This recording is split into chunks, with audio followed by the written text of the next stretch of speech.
rabbi talks with a joke. And so this is an old Jewish teaching story, and it takes place hundreds of years ago in a little village. And there's this family, and they have a little house and a little bit of farm.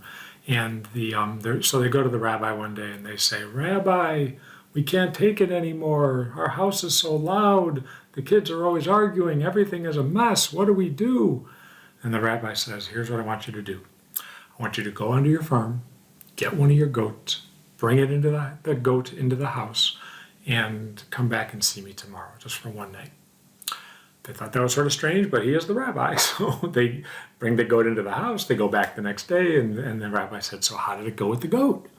And they're like, "Rabbi, it's even worse. The goat is headbutting all the children, eating all the food, making messes everywhere. He's even eating the furniture." And the rabbi says, "Now here's what I want you to do. I want you to go and get that goat, put it back onto the farm, go back into your house, and be grateful for what you already have." So I just like that story because it's just a story about being grateful for what we already have. But as it relates to Buddhism and Buddhist teachings, there's actually a really interesting Buddhist message in there, and that gets back to the main teaching of Buddhism of the Four Noble Truths. And I'm not going to go through all of that in detail, but here's the main idea of the Four Noble Truths. We all have difficulty in our lives. We all have, whether it's the messy house in that story or we have messy minds, we all have hardships. We have some are small, some are large, some are 2020 had a lot of hardship in it for a lot of people, and all of that is challenging enough. But then it's human nature to make it worse. We bring goats into our house. We bring goats into our minds. And what the goat is in this metaphor is the goat is our desire for things to be different. That we want, we worry, we obsess, we crave, we're averse to discomfort, we push away, we add struggle to what's already difficult. It's human nature to do that. And so the Four Noble Truths has good news, though, in that there is a way to reduce this struggle and find calm. That's one of the main teachings of Buddhism. And using that teaching story with the goat, there is a way to bring that goat out of the house and back onto the farm. In Buddhism, they call that the end of suffering, or the cessation of suffering. And so the cessation of suffering does not mean everything is perfect. It just means we find calm even though there is inherent difficulty. We're finding calm within it.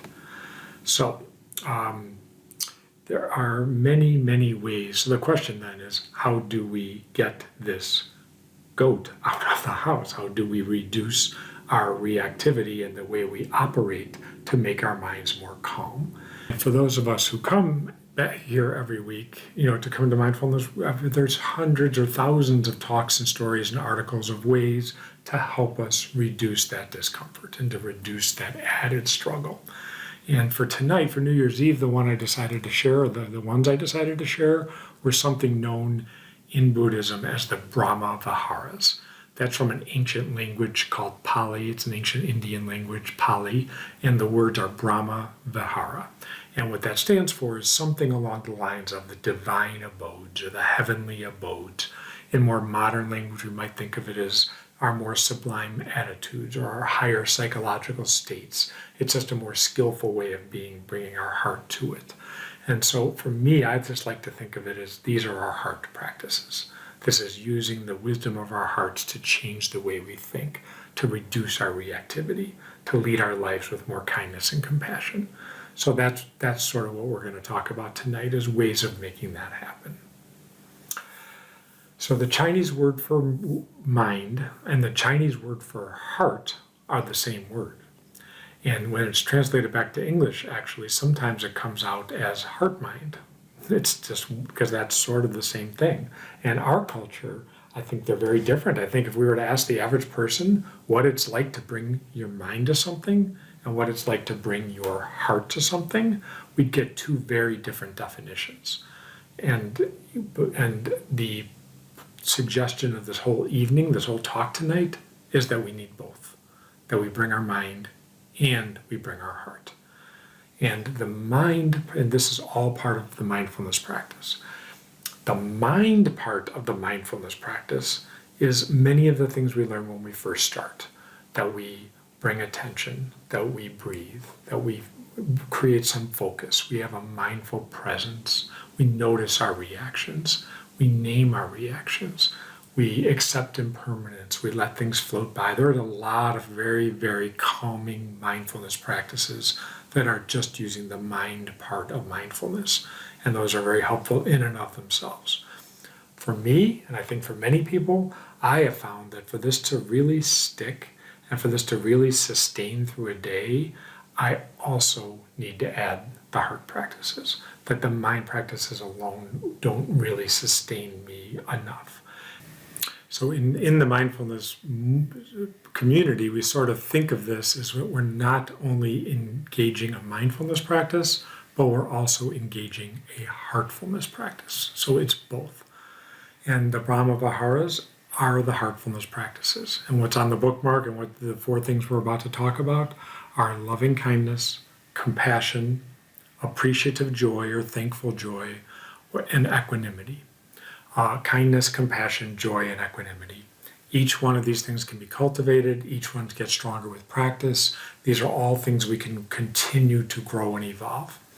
I thought about this idea months ago. It's like, let's do that on New Year's Eve. It's perfect. It's a perfect way to start a year.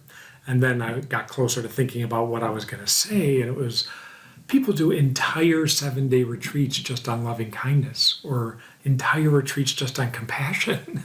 Like, how am I going to do all of this in less than 30 minutes with all these topics? So I'm just going to throw out a couple suggestions on each one of ways of practicing each one. And then there's a lot more resources online, so feel free to go out there if any of these are resonating with you. And also, I will put this video on YouTube so that you have a chance, if you want to go back and look at some of this later, if it went by, because it's going to go by with a lot of ideas. But the whole idea of this is not a to-do list. These are all suggested, possible, pick and choose practices. So please just be very gentle with yourself. If it resonates, if it feels like something you want to cultivate, then take that with you. And if not, then that's okay too. So please the whole point of this is to be gentle. That's the heartful practice. So here we go. Loving kindness is the first one. I'm calling all of these something like the love that something. And so for loving kindness is the love that expresses goodwill. It's the love that expresses goodwill. And so Sharon Salzberg is one of the master teachers in the mindfulness community, and she's written a lot of books, and most of her books refer to something known as metta. And we offer metta, M-E-T-T-A, metta. It is the Pali ancient word for loving kindness. And when we offer metta, we are usually saying we're thinking of ourselves or we're thinking of somebody else, and we're either saying in our minds or out loud, we're saying something along the lines of, may you be happy, may you find a life of ease, may you be healthy, may you be free, or may I be happy, may I find calm, may I find center. It's something where I'm lifting myself, I'm creating a higher state of peace and a higher state of kindness in my way of being. I'm creating that atmosphere around me. And when I do that, it does end up making me less reactive to a lot of other things that are happening.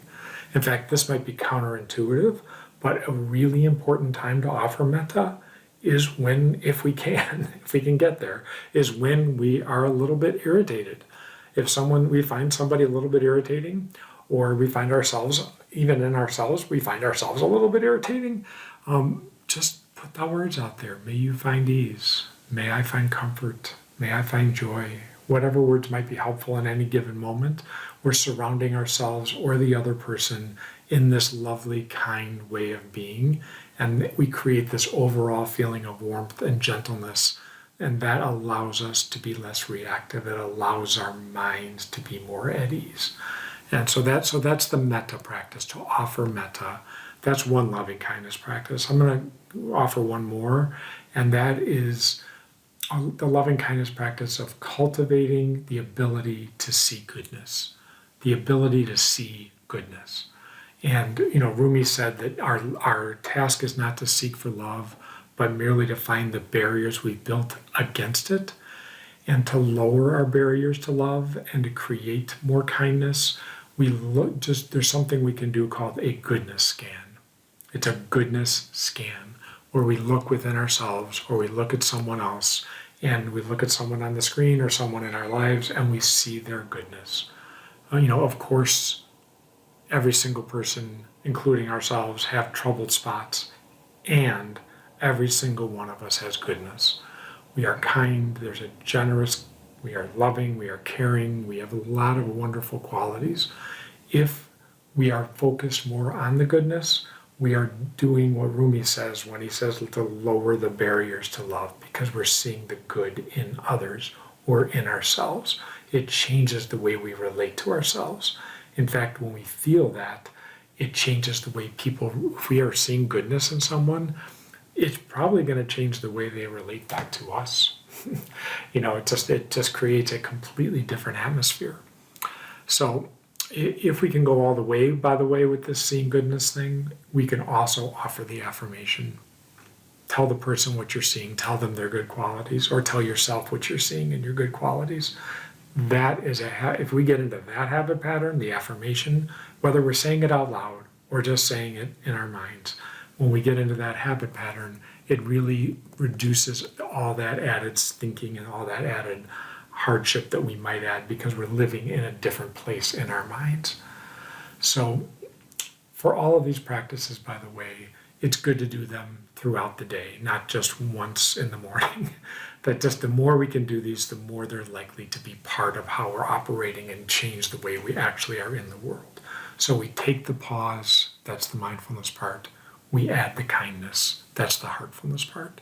All right, so I just offered two different loving kindness practices. One was the metta, and the other was the seeking and looking for goodness, the goodness scan. So that's as much as I'll say about that. There's many other loving kindness practices. So just moving along. Loving kindness is the love that expresses goodwill. We're going to move along to the next Brahmavihara, the next heart practice, which is compassion. And I'm calling that the love that responds. And that's, when I'm saying respond, I mean to be with ourselves or be with somebody else in the difficulty. And like I said, like we all know, 2020 has been quite a year for challenges. There's been a lot of difficulty for a lot of people.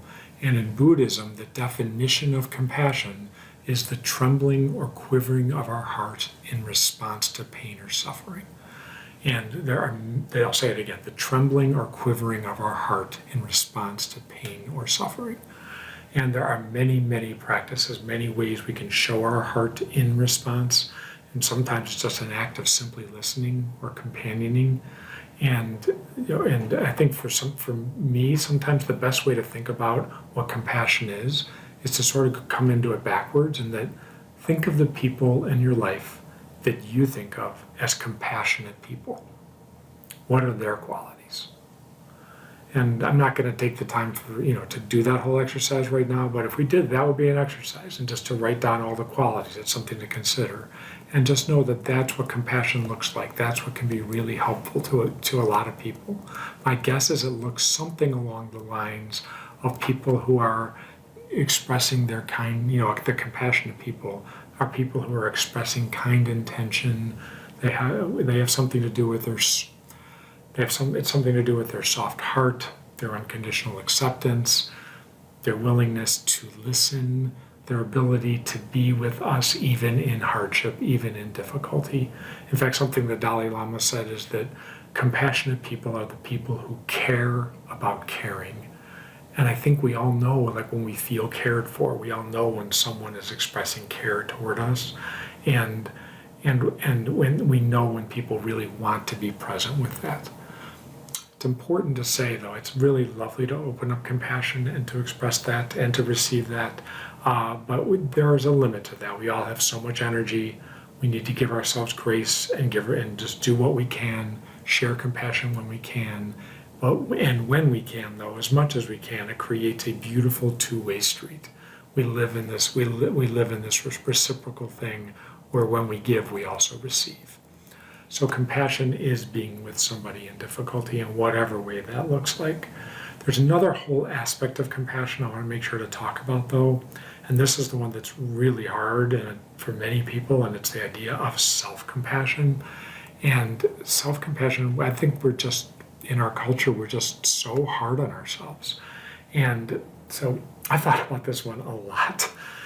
So it's hard to summarize this, but here's what I've come to in my thinking about self-compassion. We are all emotionally complex creatures. We all have a little bit of brokenness, a little bit of struggle, or we get contracted around things. We all have difficulties in some way about the way we are. That's just humanity. The compassion practice is to, in the middle of that, rather than focusing only on that. And of course, we want to grow and improve if we can on some of that. But in the middle of that, trying to grow and improve some of that, we insert understanding. We insert kindness.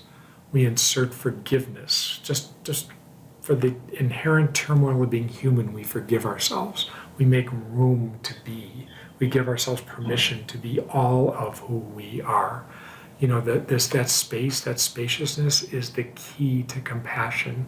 We make room for all of it, even the parts that need kind attention, even our most vulnerable parts. We surround ourselves in this wider field of awareness. And when we do that, then it makes more room for us to exist. It makes more room for compassion to come in because we have allowed everything to be here. So that was hard to summarize in a quick way, but I hope you got the general idea. But let me just say this too, whether we can expand all the way out and bring all the parts in and have full compassion for all of ourselves, even if we can't get all the way there, just whatever amount we can open up, let's just forgive ourselves that too. We can open up this far, and that's as far as we can go, and we can forgive that too. It's enough. Any amount of widening out, any amount of opening up will probably lead to a sense of more ease because we've allowed more room to be and to exist.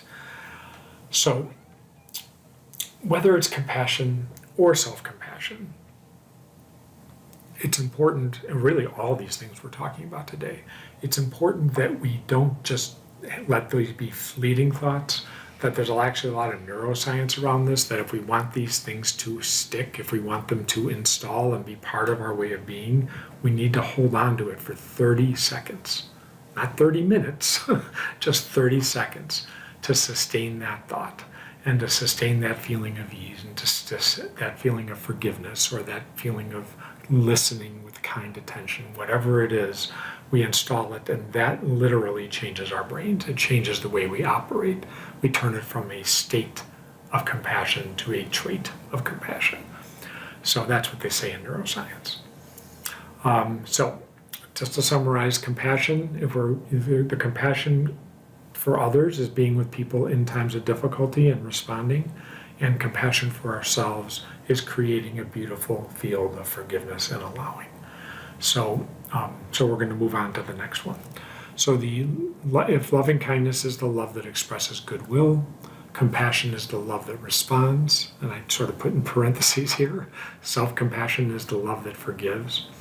And then joy, the third one, joy is the love that gladdens as in make glad. And so part of joy in Buddhist teaching is empathetic joy or sympathetic joy. That's joy for the good fortune of others. Joy for the good fortune of others.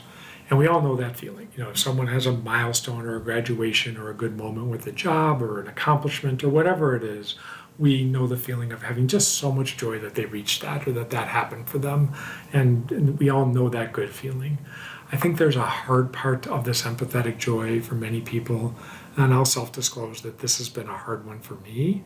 I deal with a lot of health challenges and limitations around that, and there are moments where it's really hard to get past my own sorrow, and it's hard for me to just have joy for other people's good fortune, and it's easier to fall into sort of that natural feeling of envy or comparing or something like that. And I think that's true for everybody, whether it's health challenges or financial challenges or job challenges or relationship challenges or family, whatever it is. These become, if it's that's a harder thing, then that becomes a growing edge. That's a growing edge for me, is to, and that I would like to find a way to have more empathetic joy, even though I have my own challenges. That's still work for me. That's still in progress. I got to admit. And but the key to growing is to grow within a field of understanding and in a field of forgiveness for being where we are. We all grow best from a space of love, from a space of center. So I'm allowing this to be, and I'm going to grow from this place. In the joy practice, there's a lot of ways. The reason I call this the love that gladdens is I think a way we can build up to this, and a way we can even build up to more empathetic joy, is to find ways of gladdening our hearts and gladdening our minds throughout a day. And we can look. This is just looking to the smallest of things. I mean, just look around your room right now. Look around what's on your walls or your tables or your pillow, or any memory you have associated that might be a good one, that might gladden your mind. Or think of things that are just in your life, whether it's cooking or reading or music or connecting with a friend or a little nice moment that happened in the past week. And the difference in a mindfulness practice, to make this a gladdening practice, is that we need to do it mindfully. We need to actually drop into the moment, be aware that this is a moment of gratitude, and aware that it's a moment of gladdening, and then really linger on it. Really let it be here. We savor even the simplest of things. We really allow ourselves to be with it, and that's what makes it stick. That's what makes they call that, being in neuroscience, being sticky. That's what makes it install, because we've lingered on it. And some people just do that in a meditation. Some people use a gratitude journal. Some people have a gratitude partner. But whatever it is, the idea is we're doing something to sustain that feeling. So joy, then, just to summarize, is the practice of lightening or gladdening our hearts, and we do that through little moments of gratitude and many moments of savoring. And when we do that regularly, it gives us a wider field to have more empathetic joy for others, and also creates just a greater sense of calm. It allows us to deal with harder things in a more heartful way, because our heart is engaged in joy on a more regular basis. And so that's important, as much as we can do whenever we can do, and it's okay if we can't. All of this is okay.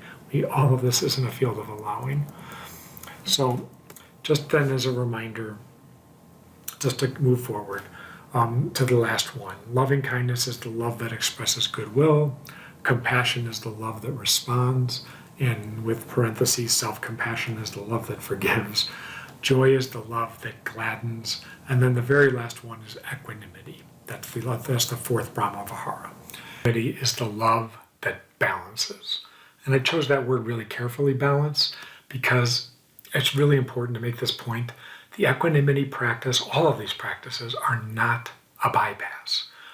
All of these practices are embedded in a much more important lesson, in that life will have hardship, and the goal is not to stamp out and eliminate all hardship. We're still going to have complicated minds and complicated thoughts and complicated things that happen. The lesson is to allow the difficulty to be there, take the pause, see the reactivity, and then bring our heart practices to bring the nurturing, to balance it out. And when we do that, and we can find a way to forgive ourselves and to find that balance, or another way to say it, if we can find calm in the midst of adversity, that's a moment of waking up. I'll say that again. If we can find calm in the midst of adversity, that's what the Buddha would call waking up. It's a moment of enlightenment. I think it's easy to wake up when things are simple, and when we're having a really good day in a really good way. Those are the days where it's lovely. Those are lovely days, and I love waking up in those days. And the real work, though, I think that in Buddhism, is to be at peace even when the waters are muddy, even when the things are complicated. The hard parts are here, the good parts are here, and we find calm in the midst of all of it. That's the practice. So that's equanimity. I'm going to self-disclose. I'm going to share a story I wasn't sure I'd share, but this is sort of how I found my way to equanimity. And you know that question they often ask in an icebreaker: if you had a superpower, what would your superpower be? And my answer to that question was always, if I had a superpower, it would be time travel. And in my time travel fantasy, I would always go back, fix a regret, do something a little differently, get on a parallel path, the sliding door, alternate timeline, do something a little bit different. And in building an equanimity practice, this was a few years back, it occurred to me that that's sort of the opposite. My time travel fantasies are sort of the opposite of equanimity. In equanimity, we accept what is, we allow it to be here, we don't go back and fix things, we don't create a better story, we just allow our story to be. And so now, what I do, I don't really time travel anymore. I drop into this moment, in this present moment, and I catch myself in whatever my tensions or my moods or my worries, and I drop into this moment. I pause, I reflect, and depending on the circumstance, I bring some heart practice. Different moments require different things, but I can bring kindness or goodness or warmth or forgiveness or gladdening. Whatever it is, I bring some sense of nurturing. It's a huge act of allowing that brings calm and balance. Those are my little moments of waking up. I'm accepting rather than resisting. That's a moment of enlightenment. And I think Tara Brach, one of my favorite, probably my favorite teacher, she calls this having a heart that's ready for anything.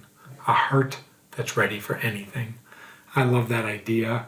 Some days I just call it having a heart that's as open as it can be, because there's some days that are better than others, and that's okay too. I allow that too, and I give myself that space as well.